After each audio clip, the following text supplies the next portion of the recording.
dijupuki wong liya. Ketika gempa Jogja, gempa Bantul, itu musibah. Orang takut semua pada lari. Bahkan yang Jogja pun ikut lari. Padahal tidak tsunami, hanya dengar tsunami do mlayu kabeh. Apa keberkahannya? Saya punya teman Bapak Ibu, rumahnya di belakang Waterbyur Bantul.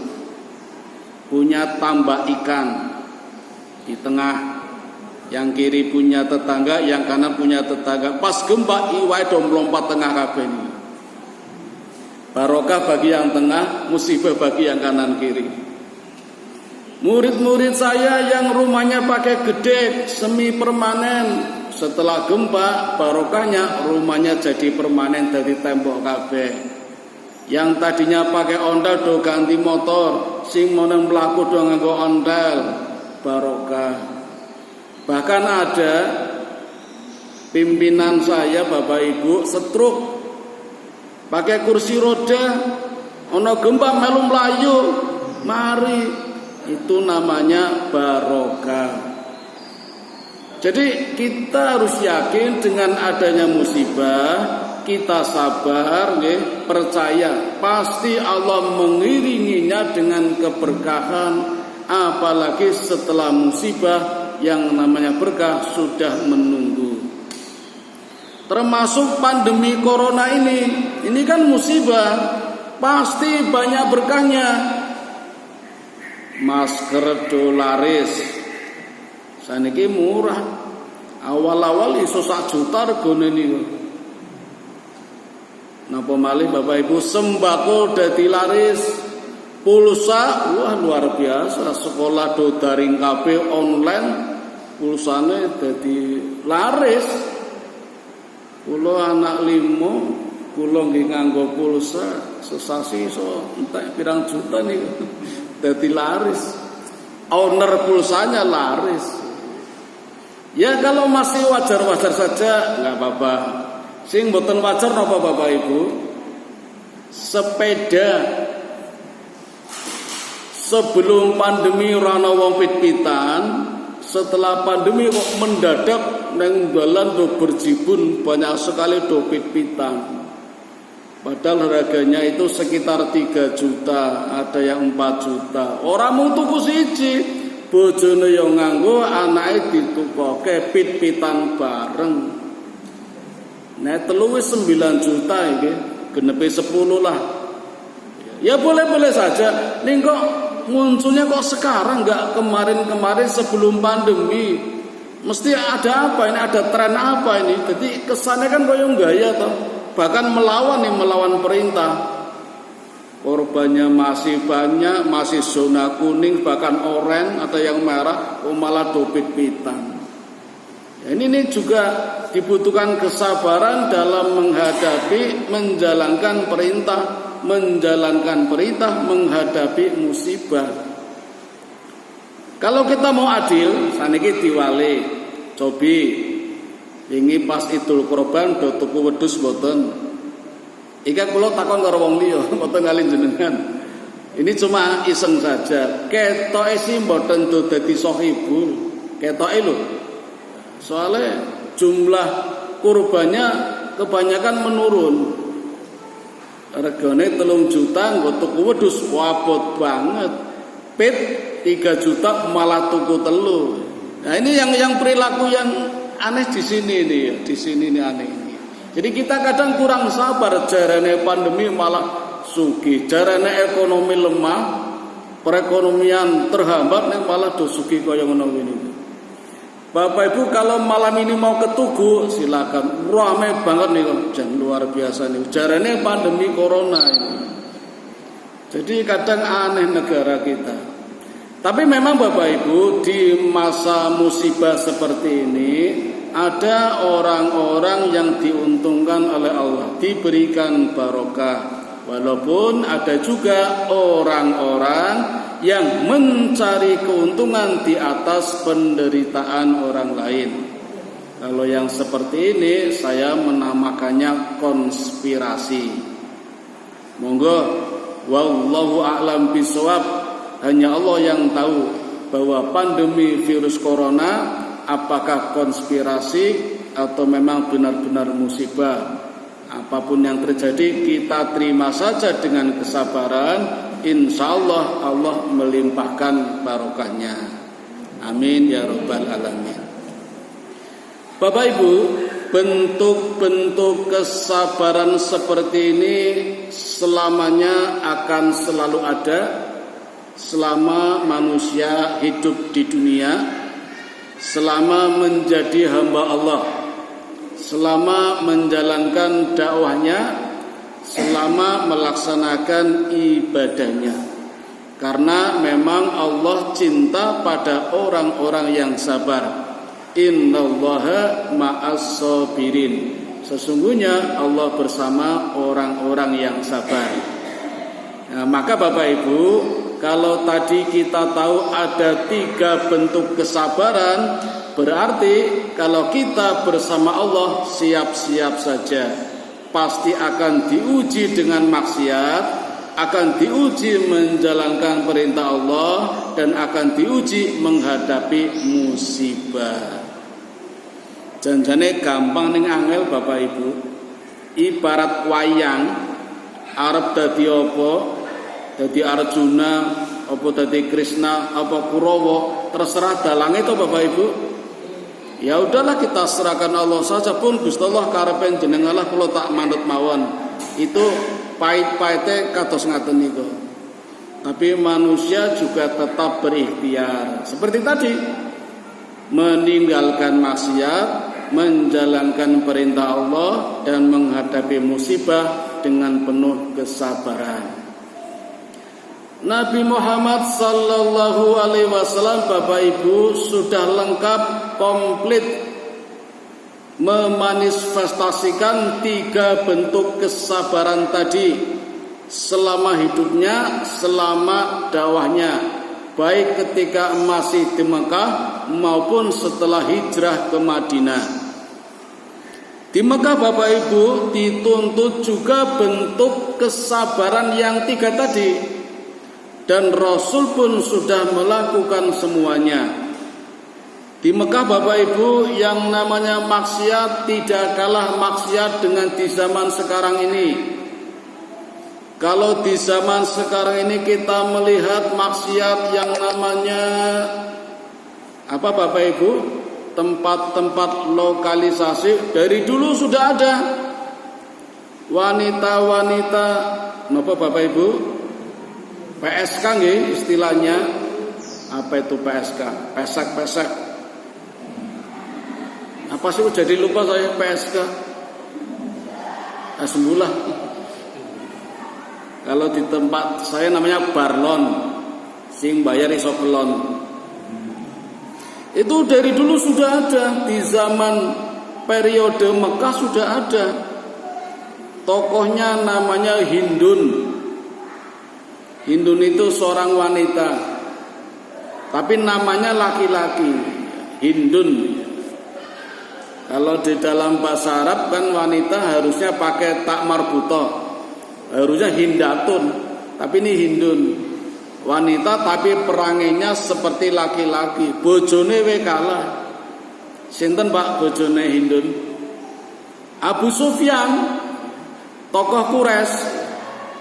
Tapi nanti masuk Islam nggih. Kisah-kisah belakangan masuk Islam. Tapi awal-awal itu memusuhi Nabi itu. Terutama di perang Uhud. Itu jagoannya Abu Sufyan. Abu Sufyan sendiri sebenarnya sudah enggan berperang. Di perang Uhud sudah enggan, sudah malas. Di perang Badar sudah kalah. Kemudian menantang tahun depan di perang Uhud, sudah malas itu. Tapi dipanas-panasi, dikompori, digembosi istrinya Hindun. Jadi istrinya ngompori bojone, akhirnya mangkat perang itu. Kisahnya seperti itu. Nanti Bu ceritanya nanti. Ini cerita maksiat dulu. Di Mekah sudah luar biasa sekali. Bukannya Nabi tidak kuat, tapi Nabi kan manusiawi.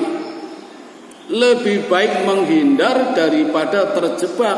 maka Nabi melakukan perintah Allah dengan cara uzlah. Nah, inilah berpadulah dua bentuk kesabaran, meninggalkan maksiat, menjalankan perintah Allah. Dua bentuk kesabaran Nabi melakukannya. Nabi uzlah, bukan takut, bukan delik, bukan sembunyi, tetapi mencari jawaban bagaimana menghadapi persoalan di masyarakat yang maksiatnya sangat luar biasa sekali.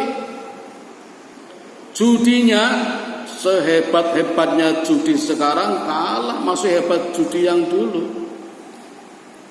Bapak Ibu, kita punya negara tetangga, Pak. Negara tetangga dekat kita. Saya pernah ke sana. Itu kalau mau memasuki area judi, itu bayar tiketnya berapa, Bu? 3 juta.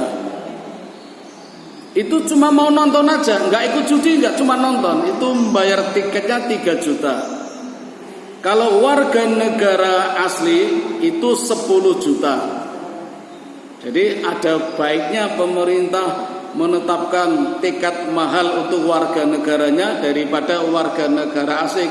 Tujuannya biar warga negaranya tidak masuk ke area judi. Tapi dari luar banyak, karena 3 juta. Ini kok nembe nonton loh, Bu, dereng judi. Kalau ikut judi lebih mahal lagi, karena hadiahnya itu rumah mewah atau wanita mewah. Itu ada di negara tetangga kita. Di zaman Nabi sudah ada. Hadiahnya onta merah. Onta merah itu ya kayak Rolls Royce itu. Sama wanita mewah.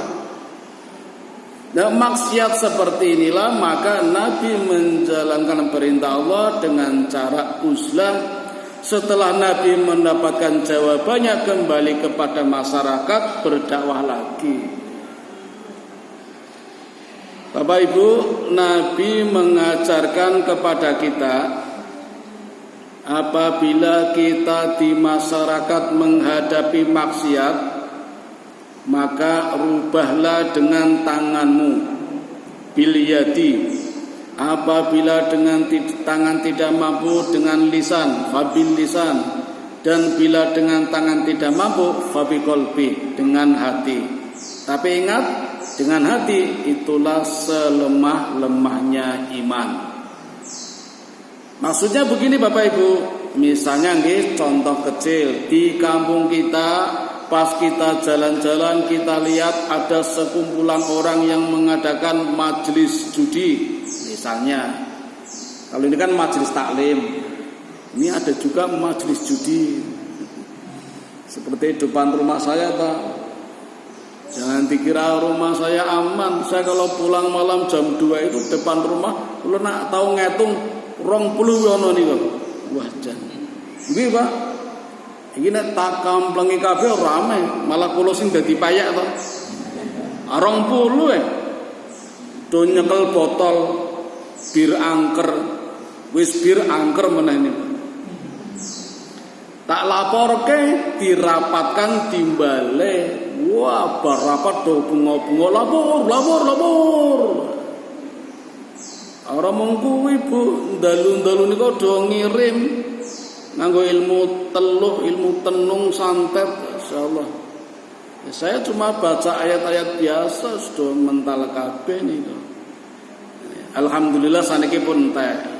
Nah, kalau menghadapi seperti itu tidak mampu, kan akhirnya saya dengan tangan tidak mampu, nggih, karena ada yang berwajib, ada polisi. Saya cuma lapor aja. Karena polisi yang punya kekuatan, punya power, punya tangan, saya nggak punya. Kalau mau sekretaris RW, sekretaris RW sering dilompati, Pak.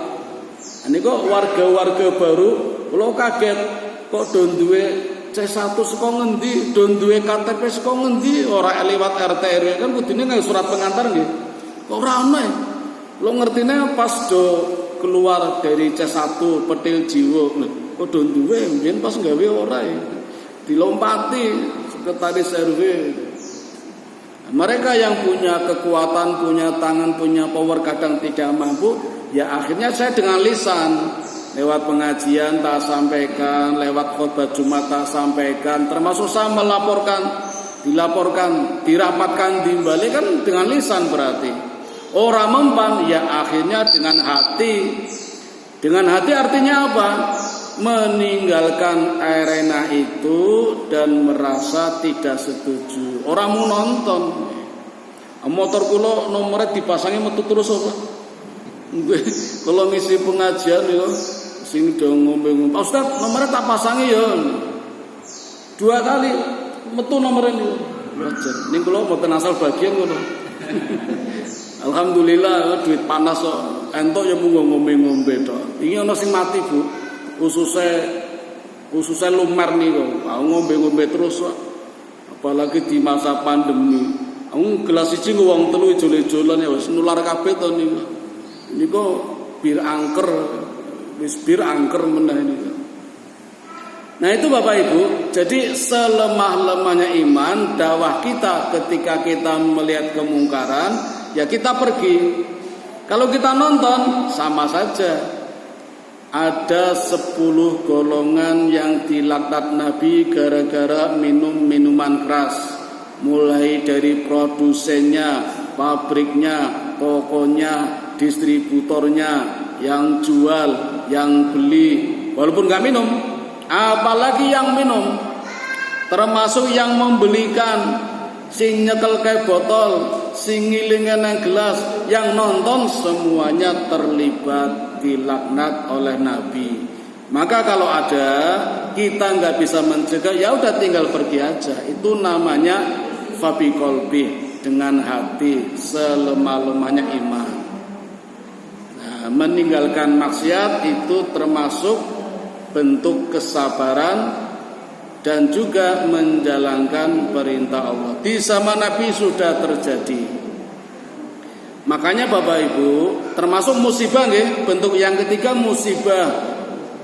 Periode Nabi di Mekah itu pun banyak musibah. Bukan bencana alam bentuknya, tapi umat-umatnya Nabi, para sahabat Nabi banyak mendapat siksaan dari kafir-kafir Quraisy. Contohnya Bilal, di siang terik matahari badannya ditindih batu besar, dicambuki, diinjak-injak. Itu musibah. Nabi tahu persis kalau dibiarkan saja umatnya tidak kuat. Maka Allah memerintahkan Nabi supaya hijrah ke Madinah. Hijrah ini bukan melarikan diri. Ya memang pindah, tetapi dalam rangka menjalankan perintah Allah. Yang 3 tadi itu, meninggalkan maksiat, menjalankan perintah Allah, menghindari musibah. Caranya Allah perintahkan hijrah. Bahkan Bapak Ibu, hijrah terbesar Nabi adalah membangun sebuah negara. Nabi tahu persis bahwa pada suatu saat dakwah yang paling efektif harus lewat negara. Maka Nabi membangun sebuah negara.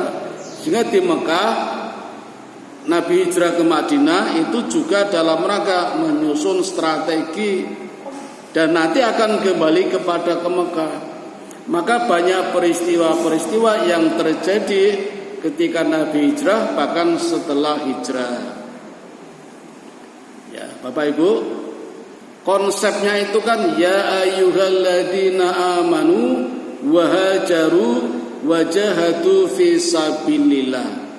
Wahai orang-orang yang beriman, jadi iman dulu. Maka iman ini pun harus melandasi kesabaran, dan sabar melingkupi atau melengkapi keimanan. Maka orang yang mendapat balasan terbaik, surga yang tanpa batas dan tanpa hisab, itu diperuntukkan bagi orang yang sabar tapi beriman, dan untuk orang yang beriman tapi sabar. Kan banyak toh Bapak Ibu orang yang sabar tapi ternyata orangnya tidak beriman. Itu sabar-sabaran, sabar horizontal, sabar sosial, ya, sabar manusia. Men dialam tonggone terkenal, wah itu orangnya sabar loh ya. Ya hanya sabar seperti itu. Tapi di sisi Allah nggak ada gunanya kalau tidak beriman. Nah, kalau kita sudah beriman, tinggal melengkapinya saja dengan yang namanya sabar. Maka ayatnya ya ayyuhalladzina amanu, iman dulu. Setelah itu baru wahajaru, berhijrah. Mungkin kita tidak bisa hijrah seperti Nabi nggih, pindah dari Mekah ke Madinah. Ya hanya sebatas pindah kota paling atau pindah kampung. Ya, itu pun perlu dana. Kalau tidak mampu ya hijrah batin, ada perubahan dari tidak baik menjadi baik, dari kotor menjadi suci, dari bodoh menjadi pandai, syukur dari miskin menjadi kaya, dari tidak rajin ibadah menjadi taat. Itu namanya hijrah batin. Nabi pun demikian. Maka Bapak Ibu, hal-hal yang melatar belakangi hijrahnya Nabi banyak sekali. Di antaranya ya seperti tadi itu, ada perintah Allah agar sabar. Tetapi sabar di sini bukan seperti sabar yang biasa nggih Bu nggih Pak, yang menahan ngampet, tapi sabar yang proaktif. Makanya Nabi setelah hijrah itu tidak tinggal diam. Kira-kira perasaan jenengan Pak kali Ibu pripun? Misalnya kita hijrah, kita pindah, kemudian ikut orang mung mangan tok, andon turu ora melu nyambut gawe, isin mboten? Isin. Nabi pun berpikir demikian. Hijrah ke Madinah disambut kaum Ansor, golongan penolong. Nabi senang, Ansor juga senang dapat Nabi. Tapi Nabi juga tidak tinggal diam. Ya kalau kita bisa mikir ora pena ya mung andon turu melu mangan ora melu-melu. Maka Nabi Bapak Ibu setelah hijrah di tahun-tahun pertama, Nabi itu dengan para sahabat banyak melakukan ekspedisi, penyerangan-penyerangan, melakukan serangan-serangan. Saya katakan perang gitulah ya. Tapi perang kecil, perang yang hanya terdiri dari pasukan nggak sampai 100 ke bawah. Itu namanya ekspedisi atau Syria. Jadi Nabi itu merasa masih punya hak ketika di Mekah, hijrah ke Madinah, rumahnya ditinggal, harta bendanya ditinggal, bahkan disita, diusir dari tanah kelahirannya. Maka begitu sampai di Madinah, Nabi dan para sahabat masih punya perasaan, itu harta saya di Mekah. Sekarang saya di Madinah, orang-orang Mekah kalau mau berdagang ke negeri Sam, ke negeri Persia, pasti lewat Madinah. Apa salahnya saya hadang?